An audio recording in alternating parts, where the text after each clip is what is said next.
May the words of my mouth and the meditation of my heart be ever mindful of thee, O Lord, my strength and my salvation. Amen. Won't you please be seated? I want to talk to you this morning about Pearl Harbor Day. I want to talk to you about forgiving those who have hurt us, forgiving your enemies. And I want to talk to you about the power of the Scriptures to open a door to your heart that will allow you to have peace. Last month, I want to say Artie, it wasn't Artie Swanson. Art Swanson, that's right. I call him Artie. Passed away, longtime member of our congregation. And according to my reckoning, and I may be off, there are only now 2 World War II veterans left in the congregation. One is Jack DeMarchand, and the other is Sandy Thomas's husband. There may be others, but I can't really place who that might be. Now, when I started in the ministry, long time ago, we had World War I veterans passing away. We've now reached the point where that generation is no longer going to be with us. Age is taking its toll. And I remember knowing one fellow in my first parish down in Sebastian, Florida, who I knew really, really well, because his wife was the head of the altar guild. She was a junior warden, she was a senior warden, she was my best friend in the parish, and her husband showed up with her. That's how it sort of worked. She ran the show, and he came too. He didn't really sing very loudly, he sort of mumbled, he didn't really do much in life in the parish, but he was older, his health was going. But I got to know him pretty well, and over the course of time that I got to know him, I began to find out things about his life. He really didn't talk much, and one of the things was that he had served in the war, which was not that uncommon. Most men at that time, in their 70s and 80s, had served in the war, Second World War. But Bill had a different war, an unusual war. When he was 16 years old, Bill grew up in a little steel town on the banks of the Monongahela River in Pennsylvania, near Pittsburgh. And his father was a drunk. And his father would come home from work and he'd beat Bill's mother, and he'd beat Bill and his brothers and sisters, and Bill was the oldest child. And finally the day came when he was 16 years old where his father beat them and Bill hit back and knocked his father down. And that night his mother packed his bags and he left the house, never to come back. And Bill made his way to the port of Philadelphia and signed on to the Merchant Marine to see the world, to get out of that little steel town. 16 years old. This is 1941. And on December 8th, 1941, he was in Manila Bay. And that morning, because of the international dateline, as the Japanese attacked Pearl Harbor, they also attacked Manila. And the freighter where Bill had serving as a stoker, which is basically you shovel coal into the boilers, not a high-skilled job, it went down in Manila Bay, and Bill swam up onto the shore. And as he likes to tell the story, he had a white t-shirt, a pair of jeans, some sneakers, and that's all he had in the world. And this man came up to him, handed him a flat tin helmet and a rifle and said, "Son, you're in the Army now."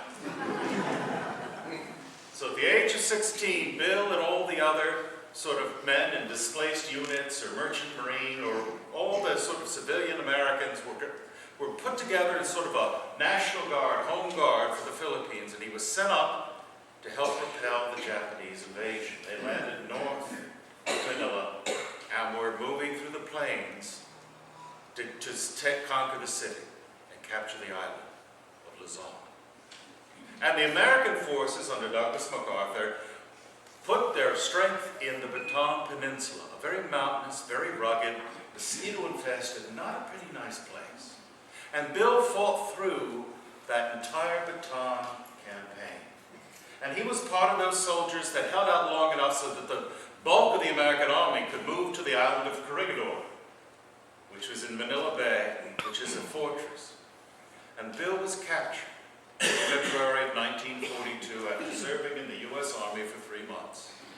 And he says, "I never got paid."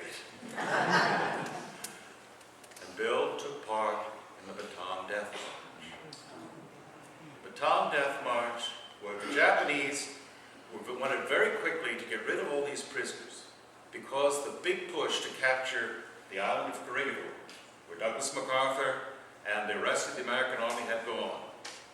And so they wanted to get the prisoners out of their fare, so they marched them at the double quick up through the Bataan Peninsula.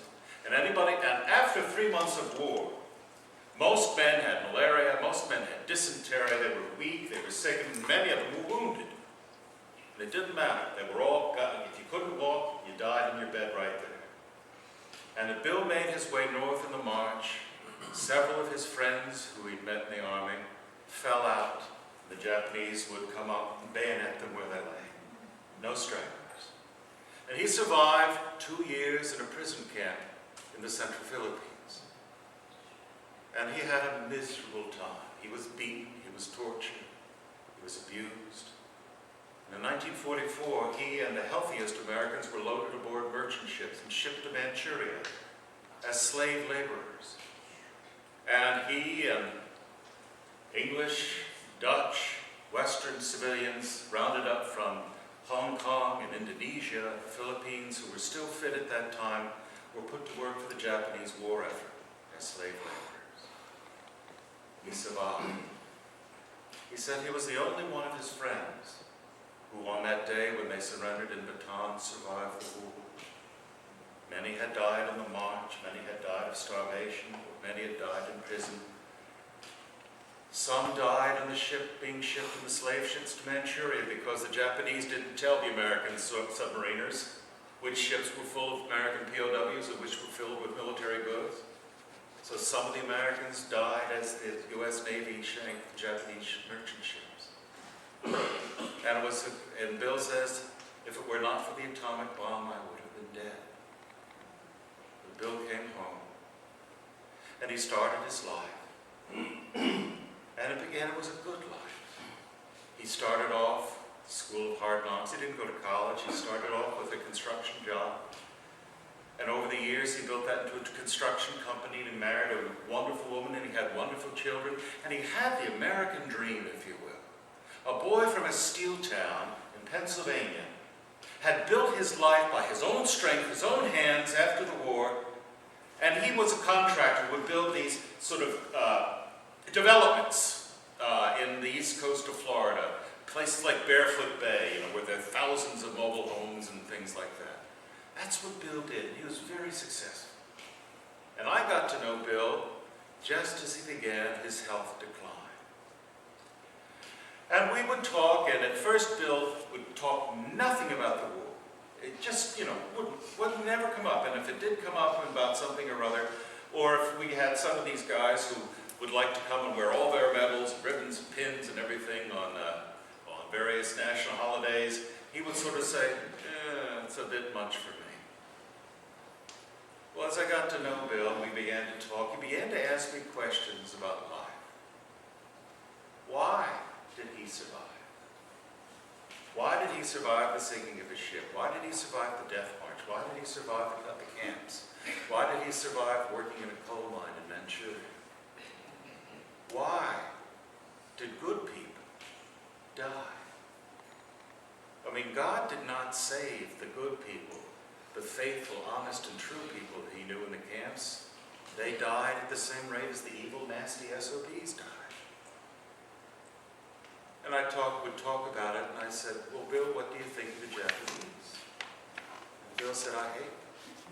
He said, sure. And I said, well, and being young in the ministry at the time, I said, well, Bill, you should forgive your enemies. He said, that's very nice, but I'll do it my way. And as I got to know Bill, I didn't push him. When the door's shut, you're not going to go back there. But I kept this in my mind. And Bill's health began to decline. And he started having nightmares again, and he began reliving the war experiences and everything. And he wanted to talk about it and sort of share them, because he had never shared them with his wife. He had never shared them with his daughters. He wanted to be able to share them with me. And one of the things I discovered that here it is, 2001, 2002, Bill was still a prisoner of the Japanese. Though the barbed wire was gone, the war was over 50, 60 years. in his brain, in his heart, in his soul, he was still a prisoner of the Japanese. And as I began to listen to him and understand him, it was his hatred of the Japanese that kept him his prisoner, their prisoner. And I want to pause at that point and talk about another person, a man I didn't know, a man I've read about, who also had some remarkable experiences on that day in December in 1941. But this man was Japanese. His name was Mitsuo Fuchida. Mitsuo Fuchida was a Japanese naval aviator. He was a samurai class. His family had always been warriors from time immemorial. He had gone to the Japanese Naval Academy and started off in this brand new thing called naval aviation. And in October 1941, he was made in charge as the air officer commanding the carrier group Akagi, based around the carrier Akagi. And he was the one that led the attack on Pearl Harbor on December 7th.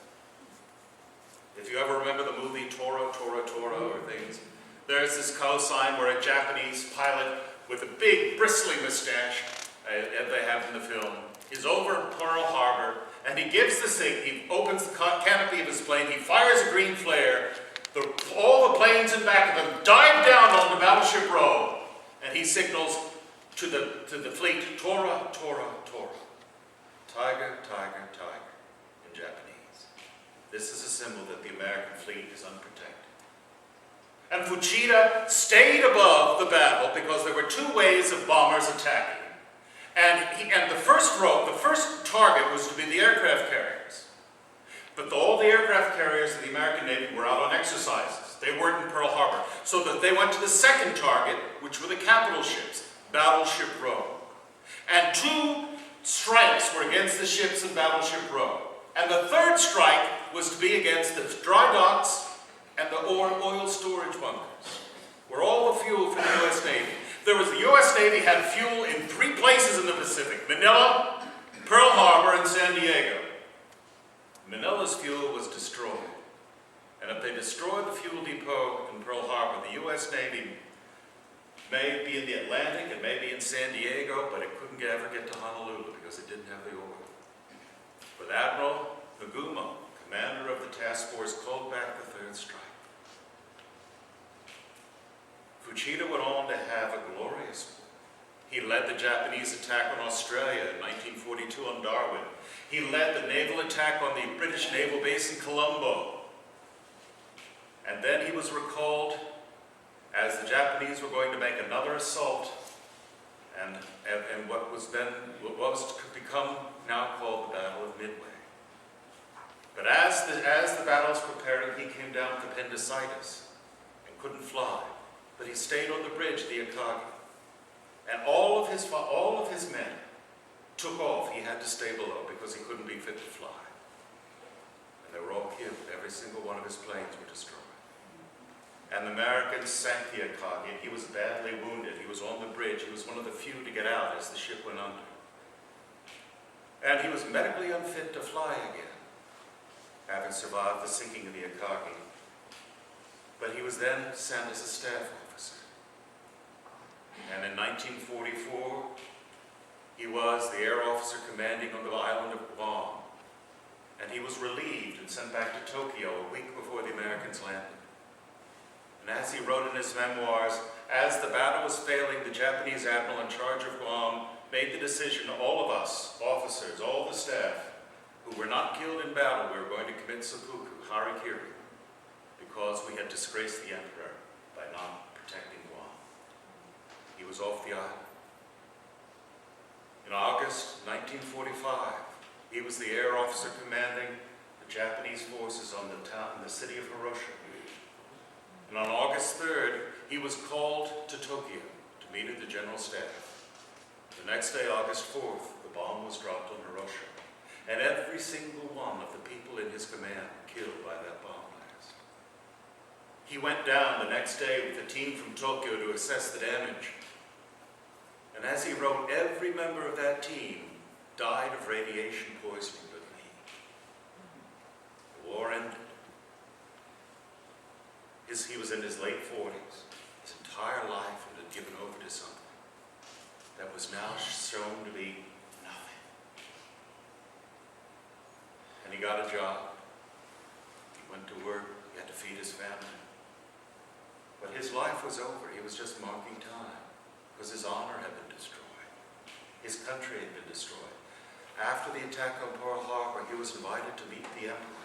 Now, that's not like meeting the president or the prime minister, because in the Shinto religion of Japan, the emperor is the god emperor. This is like being called into the Holy of Holies. Hundreds of thousands of Japanese men willingly died for this man, believing that by doing so they were making a path for themselves to heaven. All of that was a lie.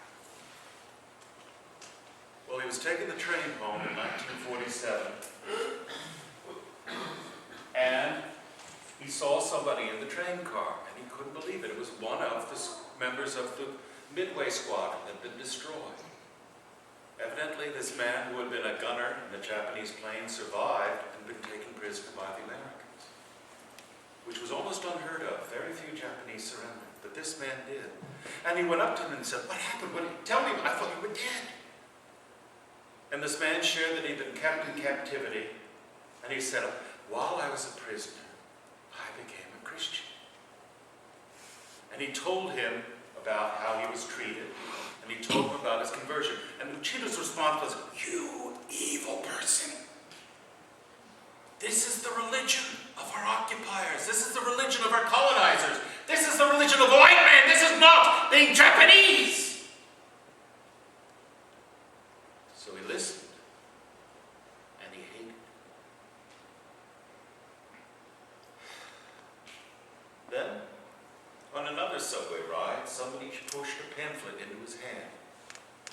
It was, "Come hear Jacob DeShazer preach in Osaka." And he read this because Jacob, this was somebody whose name he knew. Jacob DeShazer was an American who was a sergeant, bombardier, in the raid on Tokyo under General Doolittle.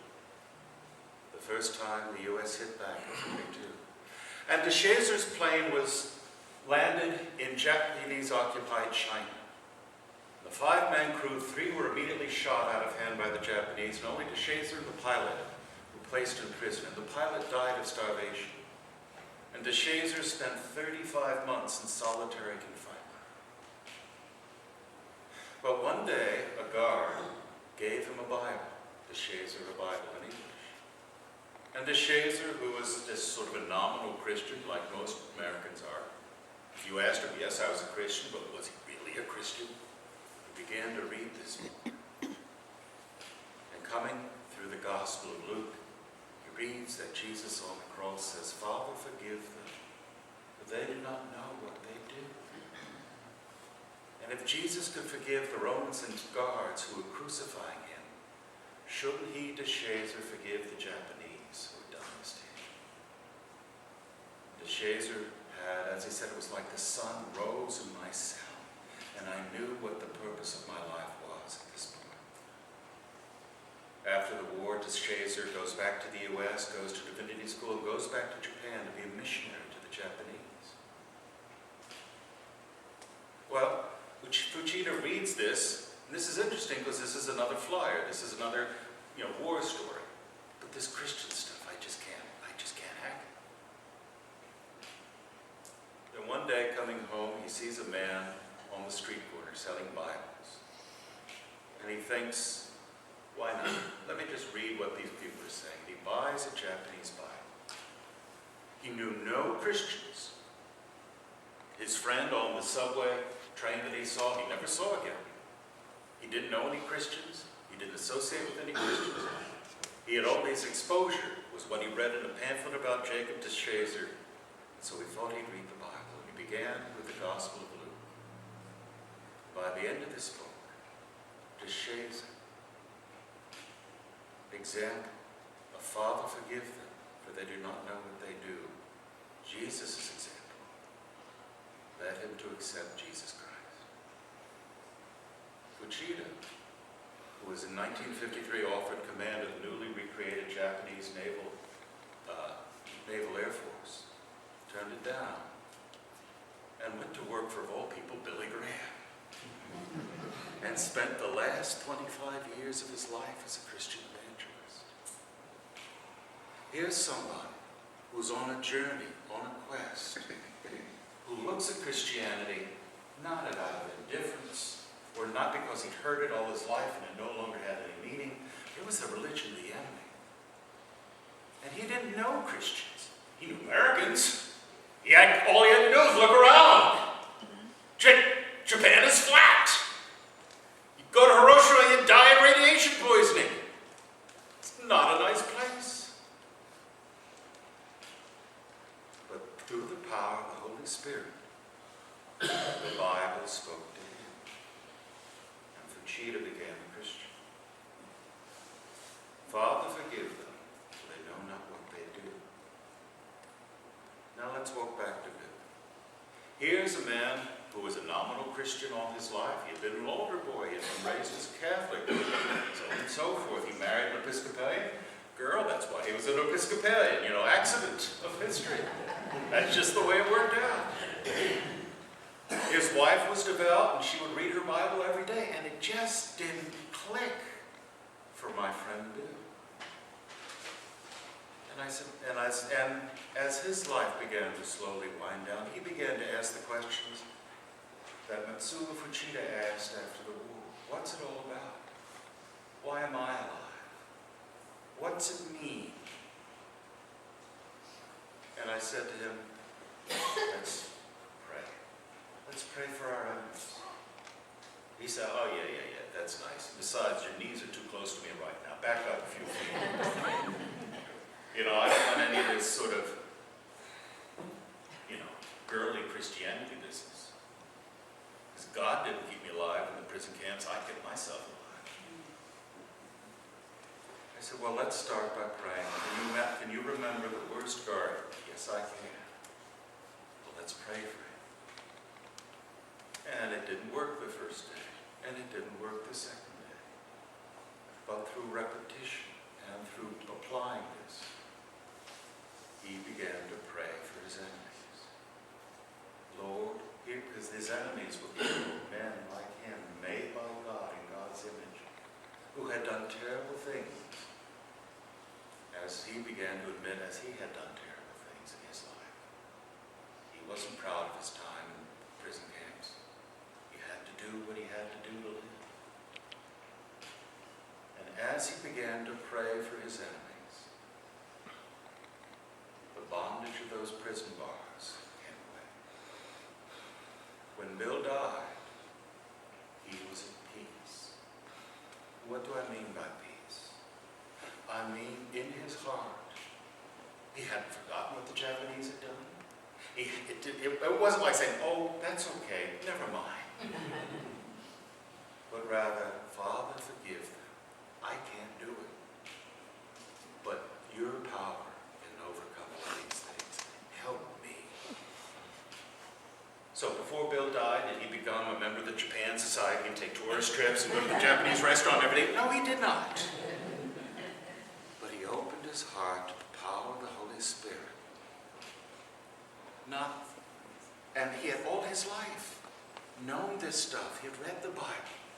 But it finally took focusing and asking God in prayer and focusing on what the words of Scripture said to free him from his pain. Now, none of us have been prisoners of the Japanese. None of us have survived nuclear bombings. These are all extraordinary, never-to-repeated stories. But as I look across this room, I can see person after person after person who has gone through things just as emotionally devastating. Betrayals, loss, hurt, pain. And it's the same answer, the same response. Open your heart to the power of Jesus Christ. And if you try today and it doesn't take, do it tomorrow. Persevere. Paul writes in his letter to the Romans that we read today, whatever was written in former days was written for our instruction, so that by steadfastness and by the encouragement of Scriptures, we might have hope. This Bible was written for us so that we might have hope. We ought to be steadfast. We ought to hold on. And then the Bible can and will speak to us. It will say different things to different people at different times, reading the same passage. But it still will speak because the power of the Holy Spirit is what it was speaking. Open your hearts. Trust in God. Take that pain that you may have pushed way down deep. That abuse you suffered as a child. The pain of that spouse who was unfaithful and abandoned you. The anger you may feel at your parents or a boss. Stop pushing it deep down. Bring it up and hand it over to God. Doesn't mean you forget. Doesn't mean it's okay what they did to you. It means it's God's responsibility now to clean up the mess. And if you open your heart to Him, rise above it and know His peace. Matsuo Fuchida, a samurai warrior, dies a Billy Graham evangelist in Japan. My friend Bill, an American success story, dies in perfect peace with his Lord and Savior, Jesus Christ. This happens. This is the power